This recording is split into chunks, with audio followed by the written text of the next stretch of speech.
আসসালামু আলাইকুম। আশা করি আপনারা সবাই ভালো আছেন। পুঁজিবাজার সংক্রান্ত কিছু তথ্য নিয়ে আলোচনা করব। পোর্টফোলিও ম্যানেজ এবং স্টক সাজেশনের জন্য ডেসক্রিপশন বক্সে নাম্বার দেওয়া আছে, যোগাযোগ করতে পারেন।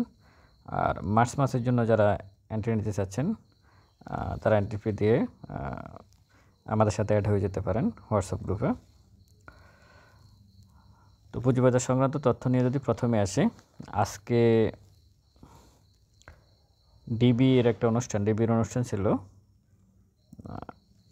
ব্রোকারেজ হাউস অ্যাসোসিয়েশন, তারা একটা অনুষ্ঠানের আয়োজন করছে। সেখানে বিএনপির বিভিন্ন পর্যায়ের নেতা, কেন্দ্রীয় নেতারাই উপস্থিত ছিলেন। তারা কয়েকটা কথা বলছে। এর মধ্যে যেমন আমির খসরু বলেছিলেন যে বিএনপি ক্ষমতা আসলে পুঁজিবাজারকে তারা প্রায়োরিটি দেবে। বিএনপি সরকার পুঁজিবাজারকে ধারণ করে। তারা বলেছিল যতবারই পুঁজিবাজারে কারসাজি হয়েছিল ততবারই আওয়ামী লীগ সরকার জড়িত ছিল। তারা উদাহরণ টেনে বলছিলেন যে 1996, 2010 এই সময়গুলো কিন্তু আওয়ামী সরকারের ছিল। কিছুটা সত্য, অবশ্যই সত্য। তো ডিবির এই উদ্যোগটাকে আমি স্বাগত জানাই এই কারণে, পুঁজিবাজারটা আসলে শুধু অর্থনীতির বিষয় না, এখানে রাজনীতির, আমি গতকালকে বলছিলাম সেনাপ্রধানের বক্তব্যর পরিপ্রেক্ষিতে যে এর সাথে রাজনীতি জড়িত। আপনারা দেখেন ডিবি তো ব্রোকারেজ হাউস অ্যাসোসিয়েশন, তারা রাজনীতির ব্যক্তিদেরকে নিয়ে বক্তব্য দেওয়াচ্ছে কেন? কারণ এটার সাথে মার্কেটের সাথে রাজনীতির একটা সম্পর্ক আছে, এই কারণে কিন্তু এনে বক্তব্য দেওয়াচ্ছে, কোনো দরকার নাই। তো দ্বিতীয় যে বিষয়টা তথ্য, সেটা হচ্ছে কিছু ব্যাংককে বাঁচানো সম্ভব নয়। গভর্নর সাহেব, বাংলাদেশ ব্যাংকের গভর্নর, উনি হঠাৎ করে এসে কিছু কথা বলে, দরকার নাই। যদি উনি বাঁচাতে না পারে তাহলে উনি সিদ্ধান্ত নেবে আস্তে আস্তে, কিন্তু মিডিয়াতে এভাবে প্রচার করলে, যেহেতু এখানে অনেকগুলো ব্যাংক পুঁজিবাজারে লিস্টেড, যখন এই ধরনের নিউজ আসে দুর্বল ব্যাংকগুলোর উপর একটা এফেক্ট পড়ে। আশা করি উনি এই ধরনের কথা বলবে না। উনি হঠাৎ করে 2-3 মাস পর পর এক একটা কথা বলে, এই ব্যাংকগুলো বাঁচানো যাবে না, দেউলিয়া হয়ে যাবে, বন্ধ হয়ে যাবে, যখন হবে তখন হবে। আর ওনারা তো ইন্টারিম গভর্নমেন্ট, কিছুদিন পরে ভোট হবে, ওনারা চলে যাবে।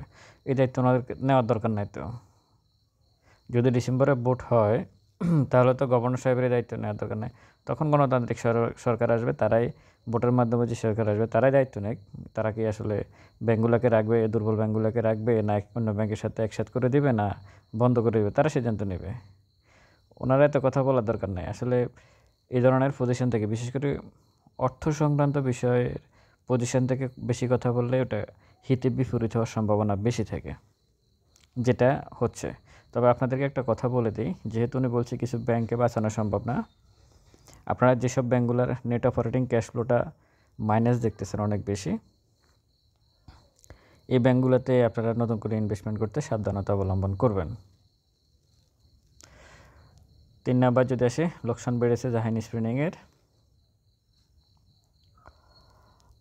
জুনাইদ সাকিব বলছেন যে সরকার কিছু সংস্কার করে বর্তমান সরকার যদি নির্বাচন দেয় তাহলে পুঁজিবাজার চাঙ্গা হবে।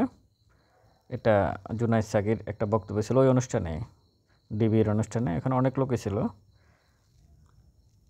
মিডল্যান্ড ব্যাংকের সর্বোচ্চ দরপতন আজকে।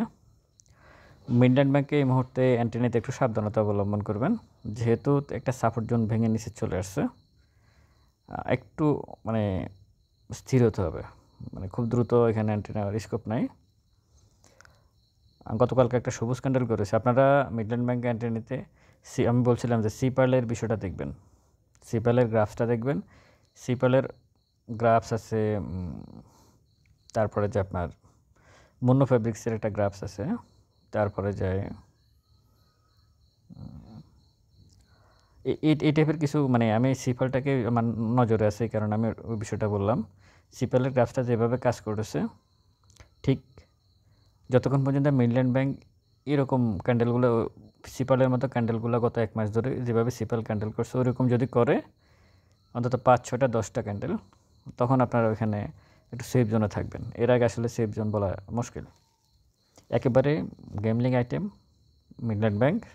দেখা গেছে আজকে হয়তো সর্বোচ্চ দরপতন, আবার আগামীকাল দেখা গেছে সর্বোচ্চ হাইতে চলে যেতে পারে। এই ধরনের গেমলিং আইটেমগুলো এরকমই, যার কারণে বারবার বলি এই ধরনের স্টক থেকে একটু মানে দূরে থাকার জন্য, কারণ আপনাকে নিঃশেষ করে দেওয়ার জন্য এরকম একটা দুটো স্টকে যথেষ্ট।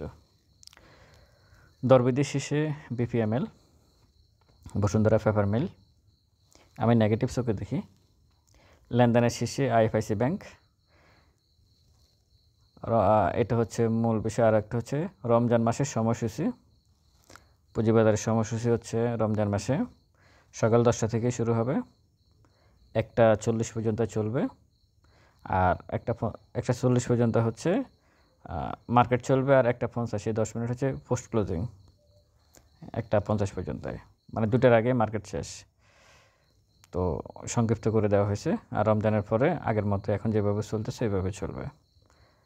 আপাতত পুঁজিবাজার সংক্রান্ত নিউজগুলো এটাই। তবে এর মধ্যে সবচেয়ে বেশি গুরুত্বপূর্ণ আমি মনে করি ডিবি এর অনুষ্ঠানে আজকে বিভিন্ন রাজনৈতিক দলের নেতৃবৃন্দ যে কথাগুলো বলেছেন, এগুলো আমার কাছে খুব গুরুত্বপূর্ণ মনে হয় পুঁজিবাজারের উন্নয়নের জন্য।